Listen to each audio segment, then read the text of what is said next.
takes a village to raise a child. I look at a young man who is in the middle of nowhere. I look at a young man who was in the farm, who could only see the plane from the sky. But yet, he believed in himself. He thought that it would be possible one day that I will not only see the plane, but I will be flying one day. Born and raised an orphan, with no future to think about, with no visa, no passport to talk about. But yet he didn't give up. Yet he kept the faith alive and well. Yet he worked tooth and nail to see that his life turns around. But I am also reminded that on your rise to the top, you're not going to do it alone. There will be people who will be supporting you up, standing with you, walking with you. I'm reminded of my friends and relatives who stood with me through thick and thin. I know sometimes it's hard. Born and raised an orphan. It wasn't easy. Yet I believed in myself. Yet I worked extra hard to see that my life turns around. Because I believe that your story is not very different from mine. And I am submitting to us today that it is possible. Rise up in encouragement, knowing that it is possible. Now I remember when I was in the farm, there was nothing to talk about, but rather to wake up and just see the sky and to believe that one day indeed you'll fly. But I didn't see that coming. I didn't even think where I would be. But here I find myself. Here I find myself going strong. Perhaps your story is not very different from mine.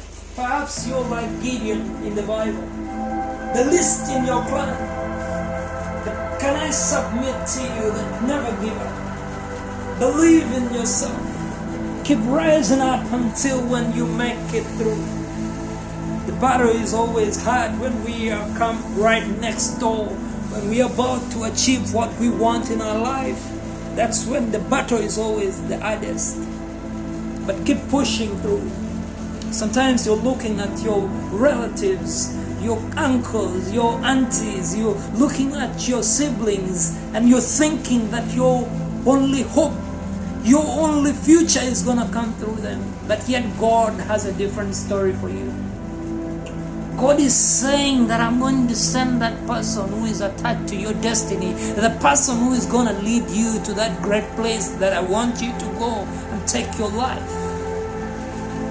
But yet you're not even looking at them. Sometimes you're ignoring them. God's ways are different from our ways.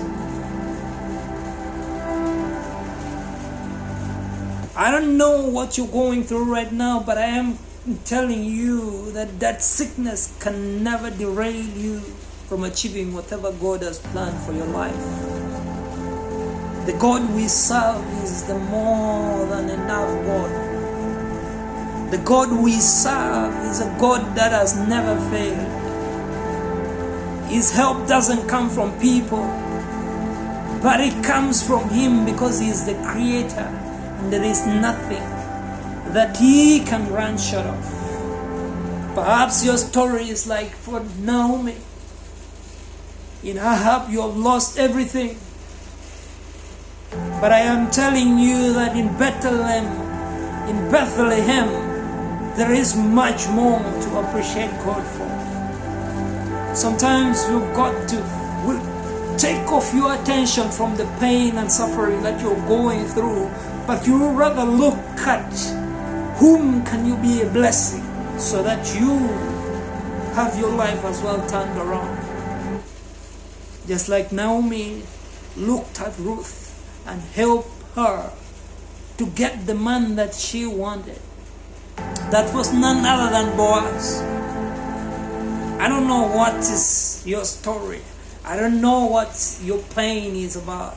I don't know what you're suffering about. But can I submit to you? Look at helping somebody tonight. Look at helping a friend tonight. And that will help you to get out of that pain. Genesis 11:6. Genesis chapter 11 verse 6. It says, everything that they imagined came to pass because they were speaking the same language. Whatever you can imagine is going to come through. It's not only enough to imagine, but it's also important that you start walking in the direction of that which you want. You've got to work extra hard to get that which you want. It's not enough to imagine. You've got to take an extra step of faith to do the hard work, to do the donkey work. That will help us to see our lives turn around. Ladies and gents, be encouraged tonight that God will see you through.